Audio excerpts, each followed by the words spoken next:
Lionel, vous avez été notre consultant sur toute la saison 2021 du championnat du monde des rallyes.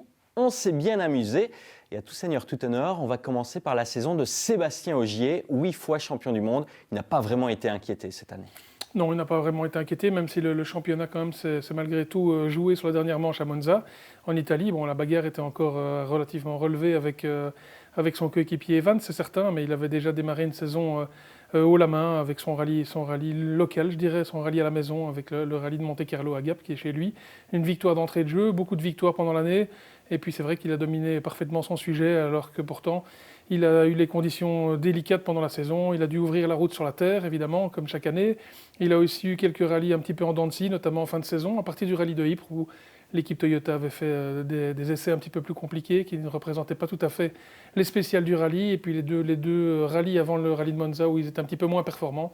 Mais voilà, il a gagné finalement ce 8e titre, et il le fait malgré tout avec une très très belle maîtrise, très peu d'erreurs, une seule erreur sur toute la saison, très peu de problèmes pour la voiture et très peu de problèmes pour lui, alors que pourtant les conditions de route, comme je l'ai dit, n'étaient pas toujours favorables.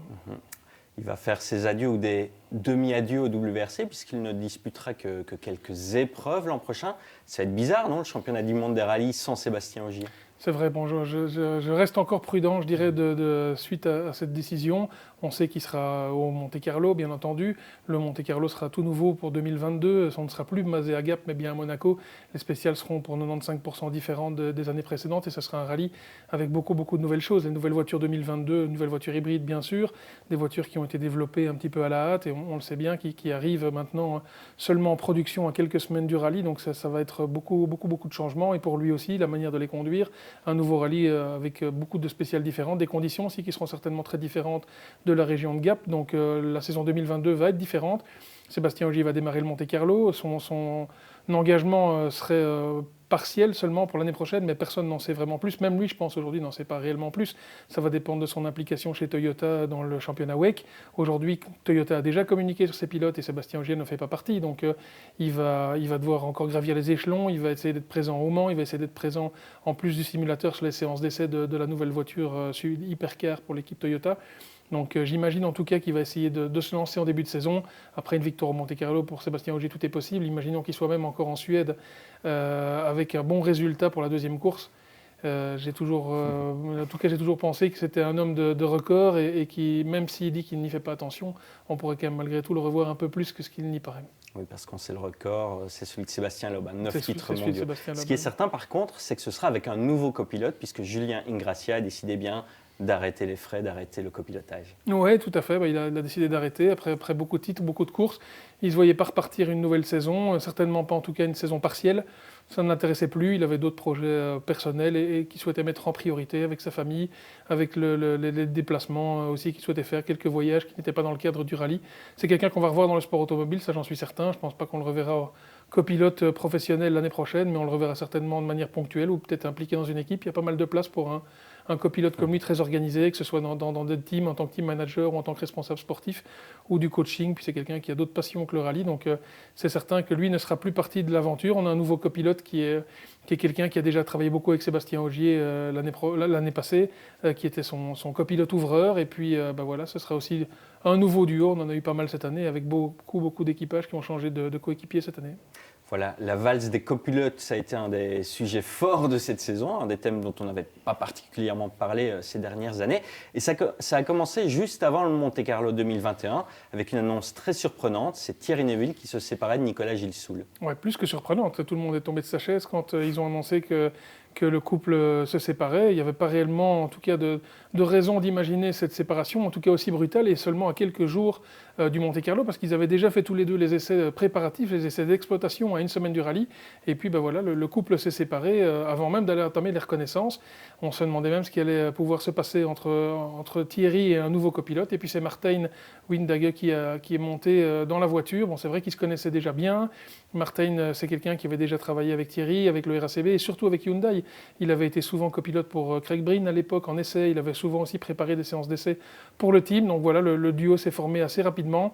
Et puis il a fallu mettre tout ça dans le rythme. Il a fallu aussi que Martin fasse quelques efforts dans sa diction, apprendre les notes de Thierry. Thierry, quelqu'un de très exigeant. Et à ce niveau-là, c'est tout à fait normal. Donc Martin a beaucoup travaillé entre les notes du Monte-Carlo et les notes qu'on peut retrouver à partir du Kenya, mi-saison, etc. On voit que la diction, le français, la manière de donner les notes, avait beaucoup progressé. Martin est quelqu'un qui travaille beaucoup. J'ai eu l'occasion de déjà collaborer avec lui par le passé. C'est quelqu'un de très professionnel et je suis absolument pas surpris qu'il trouve une place de ce niveau-là et que ça ait bien fonctionné avec Thierry. Et moi, je pense que le fait que Martin soit arrivé au Monte-Carlo cette année a aussi participé au fait que Thierry se lance très bien dans son championnat. C'est-à-dire qu'au Monte-Carlo, on peut vite faire une erreur, on peut vite avoir un petit excès d'optimisme. Et le fait d'avoir démarré avec ce nouveau copilote, ça a probablement porté Thierry à raison garder dans certaines spéciales. À l'identique, la deuxième course qui était le rallye en Laponie, enfin le rallye en Suède, mais qui était un ancien rallye qui se courait par le passé, sur lequel personne n'avait vraiment d'expérience. Il n'était pas évident, de se lancer sur ce rallye. Et ça aussi, ça a probablement participé au fait que Thierry marque des points de manière judicieuse en début de saison et tout de suite se positionne comme un des leaders du championnat. Oui, il y a eu quelques petits couacs au début, notamment des petits soucis d'intercom. Mais Thierry a vraiment protégé Martin, il l'a vraiment pris sous son aile. Et comme vous venez de le dire, la mayonnaise a très rapidement pris. Ouais, Thierry, c'est quelqu'un d'intelligent, c'est quelqu'un qui sait aussi rebondir quand il a des soucis, que ce soit une sortie de route, un problème mécanique, et ici que ce soit un changement de copilote. Je pense que ça lui a aussi un petit peu ouvert les yeux sur la qualité d'un copilote, la manière de pouvoir aussi démarrer une collaboration avec quelqu'un d'autre, peut-être. Prendre toutes les qualités qu'avait Nicolas dans sa voiture, mais peut-être aussi essayer d'améliorer quelque chose.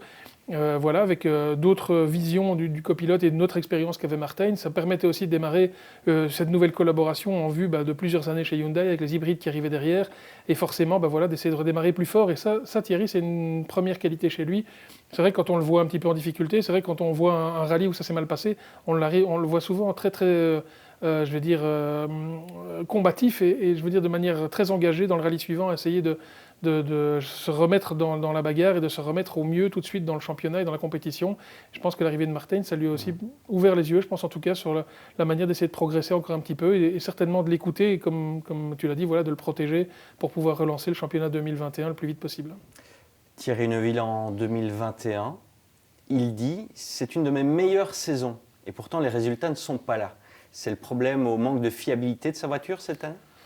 C'est vrai que moi je l'ai dit aussi depuis le début de l'année, pour moi c'est une de ses meilleures saisons. D'abord je trouve qu'il a un côté mature et en même temps encore un petit peu chien fou par moment, etc. Mais un savant mix entre les deux qui fait que de temps en temps il arrive à sortir des chronos époustouflants que personne n'arrive à suivre et de temps en temps des spéciales qui sont plus compliquées. Il arrive à passer les éléments les uns après les autres comme ça pour faire justement éviter les sorties de route, éviter les embûches et malgré tout avoir de la performance tout le temps. Et puis c'est quelqu'un aussi qui arrive à très bien s'adapter à sa voiture, ce qui n'a pas toujours été le cas cette année avec Tanak.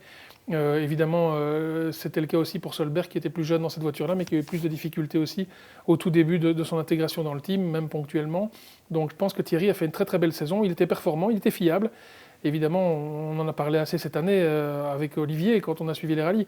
Beaucoup de succession de problèmes pour la Hyundai, beaucoup de problèmes différents, aussi parfois les mêmes problèmes de démarreur, des problèmes de mise au point, des problèmes moteurs, des problèmes de suspension et surtout des gros problèmes de fiabilité, que ce soit au Kenya ou que ce soit sur d'autres rallyes terre avec des suspensions, des bras de suspension, des triangles cassés, ce que la concurrence n'a quand même pas toujours rencontré. Et puis malgré tout, deux petites erreurs, mais malgré tout qui lui ont coûté cher. Donc 2 abandons directs, ce qui n'est pas le cas de son concurrent direct Sébastien Ogier.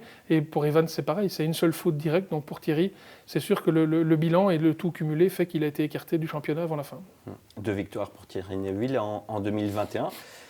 Il est passé tout près d'en avoir qu'une seule parce que ça a été tendu aussi en Catalogne. Avant le départ de la Power Stage, il a failli tout simplement ne pas prendre le départ de cette dernière spéciale. Oui, une fois encore. Et quand il rentre la voiture à ce moment-là au parc fermé, un parc, de pré-départ de la Power Stage, où on n'a pas le droit d'intervenir en termes mécaniques, en dehors de l'équipage. Donc ils ont eu l'autorisation de pousser cette voiture en dehors qui ne démarrait pas. Problème qu'ils ont déjà eu plusieurs fois, pas que sur sa voiture, ils l'ont eu en essai, ils l'ont eu sur d'autres voitures du team pendant l'année. La voiture ne démarre pas, c'est même un problème qui n'a inquiété personne dans l'équipe. Puis finalement, on a poussé la voiture avec l'aide des commissaires, on y avait le droit je vais dire, d'avoir une aide extérieure pour pouvoir libérer la voiture de manière à la sécuriser en dehors du parc. Et sur ce mouvement, ben voilà, on a pu démarrer la voiture, forcer la voiture au démarrage et quand même malgré tout démarrer la spéciale. Mais c'est vrai que la spéciale s'est jouée du coup à un fil parce que s'il calait le moteur, s'il avait un souci mécanique, ça mettait encore beaucoup de pression, une chape de plomb sur l'équipage avant de démarrer cette spéciale. Et au final, heureusement, il a pu empocher cette victoire. Mais c'est vrai qu'on se rend compte que voilà, les victoires sont très très difficiles à avoir. Et si on arrive pas avoir vraiment tout bien, je vais dire, rempli, remplir toutes les cases en tout cas pour terminer un rallye.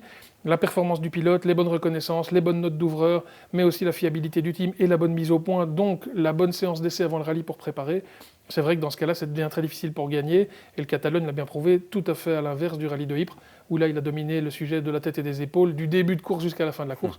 Et je veux dire, pour moi, personne n'a joué avec lui, même si de temps en temps, quelques concurrents, Evans et Ogier, ont pu faire jeu égal le dernier jour. Pour le reste du rallye, il a largement dominé le sujet. J'allais y venir, Lionel. Le rallye de Belgique, c'est son autre succès cette année. On l'attendait depuis des années. C'était un rêve pour tous les amateurs de rallye, tous les passionnés de rallye ici en Belgique, avoir une épreuve du championnat du monde à la maison. On y a eu droit. 2 jours à Ypres, 1 jour à Francorchamps. Un vrai succès ? Oui, un vrai succès. Un rêve, je veux dire, que personne n'aurait pu même imaginer. Moi, j'ai toujours rêvé d'un rallye à Ypres, mais personne n'aurait pu imaginer que ce serait un jour la réalité. C'est vrai que le Covid a amené beaucoup de difficultés dans les familles, pour les gens, etc., et dans le sport automobile en général, plus particulièrement sur les manches de championnat du monde des rallyes, qui obligeaient un petit peu tout le monde, le contingent des équipes, les organisateurs, la FIA, etc., à rester en Europe. Et c'est vrai que l'organisation du rallye de Ypres a pu se tenir grâce au Covid. Donc, pour ça, c'était un point positif. Et puis, on a pu faire un rallye de Ypres un petit peu particulier avec, je veux dire, la vraie connaissance des magnifiques spéciales de Ypres qui sont courues et également aller récupérer un ou deux chronos intéressants, plus quelques spéciales, dont la Power Stage sur le circuit, un petit peu moins intéressante au niveau du dimanche. Mais par contre, un rallye qui a été, et ça a été souligné par la FIA, et beaucoup d'engagés et beaucoup de teams présents sur place. Une magnifique organisation, ils ont très bien géré la difficulté du Covid, en ayant quand même malgré tout des parcs d'assistance semi-ouverts pour que les spectateurs puissent s'approcher des voitures. Et puis quelques endroits, on pouvait voir également les voitures en spécial. On l'a vu sur les antennes. Ben voilà, c'était sympa de les voir du côté de Ypres ou sur le circuit de Spa ou les spéciales le dimanche matin du côté de Spa. Donc pour moi, une réussite vraiment parfaite et puis une belle victoire belge, j'ai envie de dire, tant mieux, voilà, cocorico pour nous. Une victoire belge à la maison et un rallye de Ypres qui a vraiment relancé aussi le championnat pour Thierry. Une fois qu'on y a goûté une fois, on en veut plus, évidemment. Surtout que, comme vous l'avez dit, il y avait le Covid, donc on ne pouvait pas vraiment en profiter comme on aurait voulu en profiter.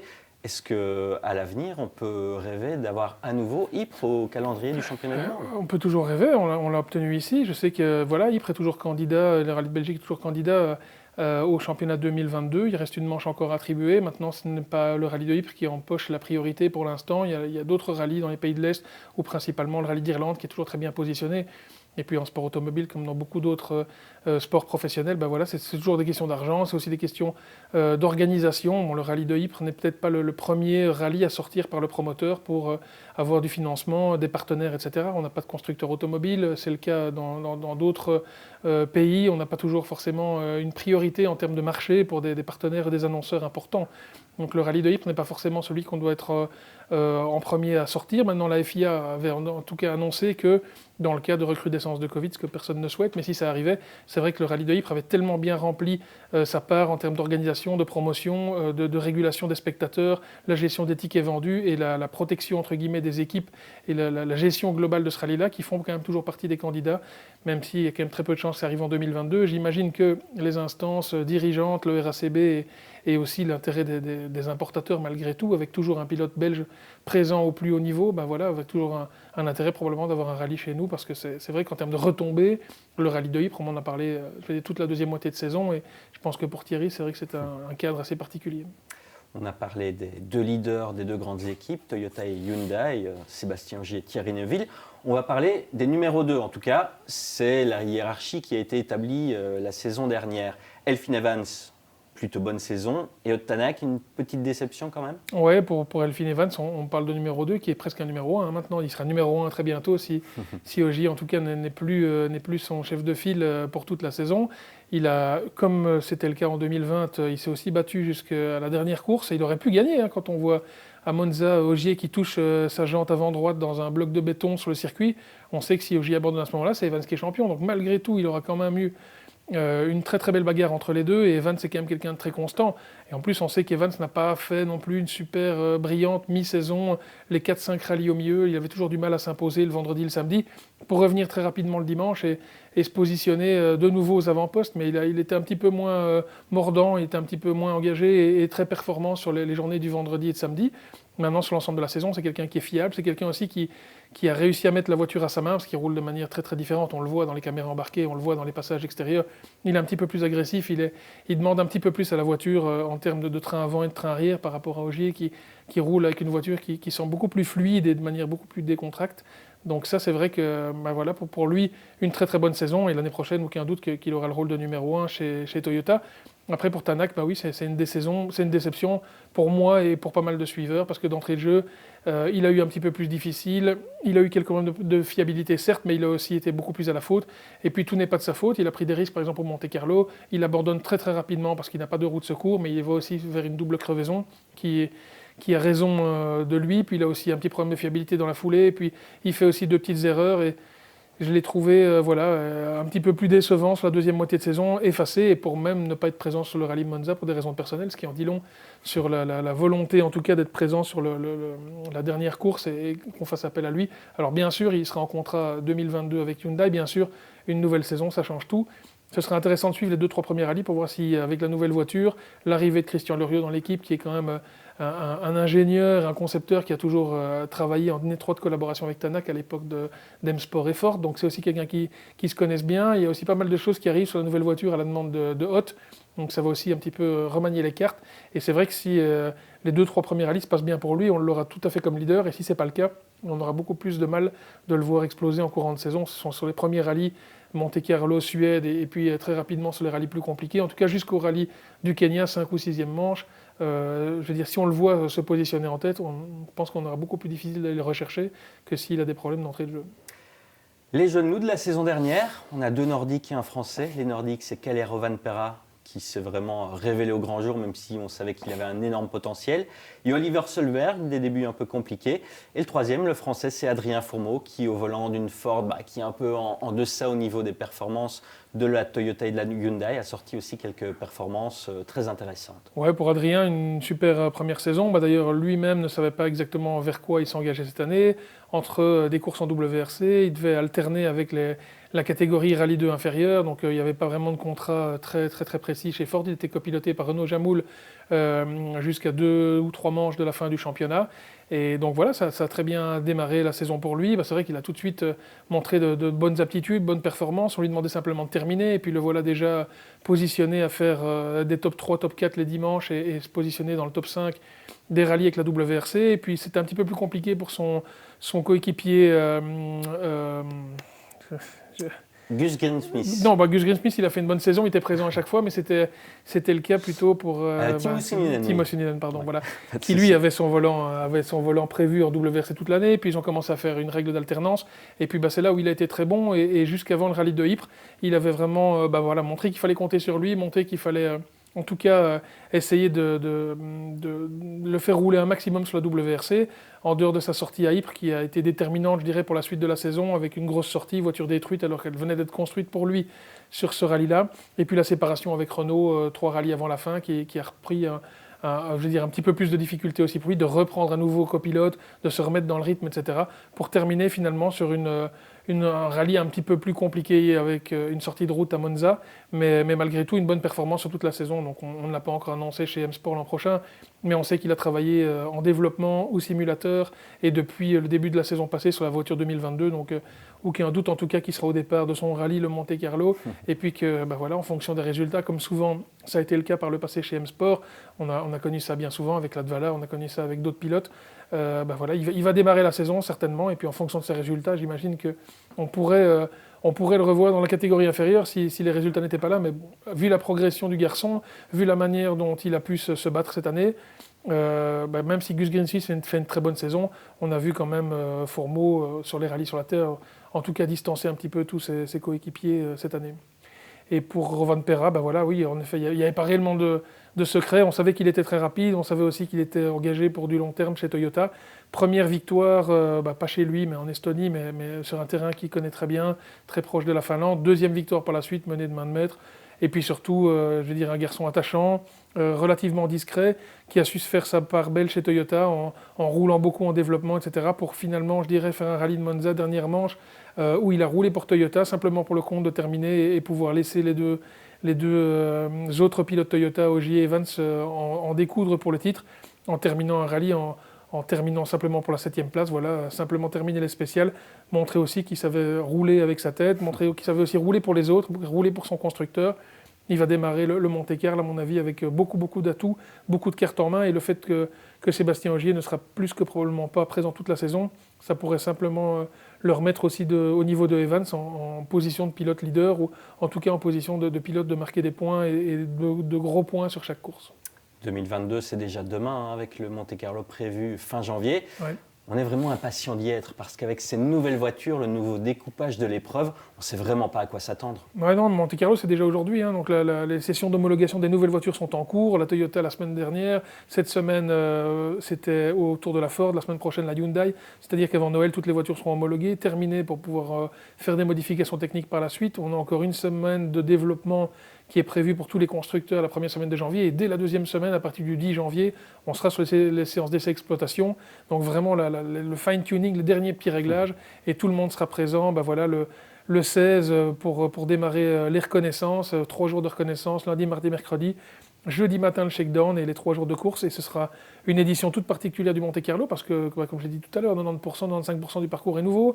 Tout est centré autour de Monaco. On va rouler dans l'arrière-pays niçois, des spéciales à sens inverse même pour le Turini, qu'on n'a plus fait depuis pas mal d'années, de nouvelles parties que personne n'a jamais parcourues. Donc c'est un bon coup de dé pour tous les nouveaux pilotes. Et puis avec ces nouvelles voitures, on change complètement. Les voitures seront plus lourdes, plus puissantes. La gestion hybride thermique va être complètement différente. Et une particularité aussi, pas d'assistance cette année. Une sorte de journée marathon où on aura une assistance le matin. Le midi, la possibilité en TFZ, donc de tire fitting zone, de pouvoir remplacer les pneumatiques pour pouvoir adapter un petit peu la monte des pneumatiques par rapport aux conditions climatiques. On va vraiment aller chercher des spéciales beaucoup plus en altitude et d'autres qui seront probablement sèches ou juste humides. Donc ce sera des choix complexes. Et une assistance en fin de journée, ce sera le cas pour les 3 jours de course. Donc il va falloir privilégier la fiabilité. Ce sera le maître mot de ces une dizaine de voitures de la nouvelle catégorie Rallye 1 WRC qui seront engagées. La fiabilité, ce sera au maître mot et ce sera certainement la partie la plus complexe. Est-ce qu'on peut déjà s'attendre à des gros écarts de performance entre ces 3 voitures ? Au Monte-Carlo, je ne pense pas réellement d'écart de performance. Je ne pense pas parce que l'écart de performance au Monte-Carlo, ce n'est pas réellement les voitures qui le font, c'est plutôt les pilotes et probablement la confiance des pilotes avec les ouvreurs et leur choix de pneumatiques qui sont toujours très très différents. On peut embarquer 6 roues au maximum sur la voiture, 4 montées sur la voiture et 2 dans le coffre. Avec les 6 roues, on doit partir sur 3-4 spéciales. Et donc les choix de pneus peuvent être parfois des pneus clous sur l'asphalte ou des pneus non cloutés sur de la glace. Donc on va forcément avoir des pilotes qui seront très performants dans une, mais pour ne pas être du tout performants dans la suivante, c'est sur l'ensemble de la journée qu'il va falloir faire le compte. Donc ça, je dirais que c'est pas toujours le meilleur, c'est pas toujours la meilleure voiture qui l'emporte au Monte-Carlo, mais c'est souvent la personne qui la conduit avec tous les gens qui sont autour et les meilleurs choix. C'est souvent ça qui fait la part belle, même si c'est souvent le même. On l'a vu longtemps avec Sébastien Loeb et maintenant avec Sébastien Ogier. On voit que c'est souvent le même qui l'emporte. Mais bon, Thierry va faire un très beau rallye il y a 2 ans en empochant la victoire. Donc, pour moi, tout peut se faire, mais ce sera surtout dès la 3e manche, quand on arrivera sur les rallyes sur la terre et puis par la suite sur asphalte, on va voir la meilleure voiture. Mais elles seront probablement très proches en performance pour le début de la saison prochaine. Merci Lionel. Avec plaisir, merci.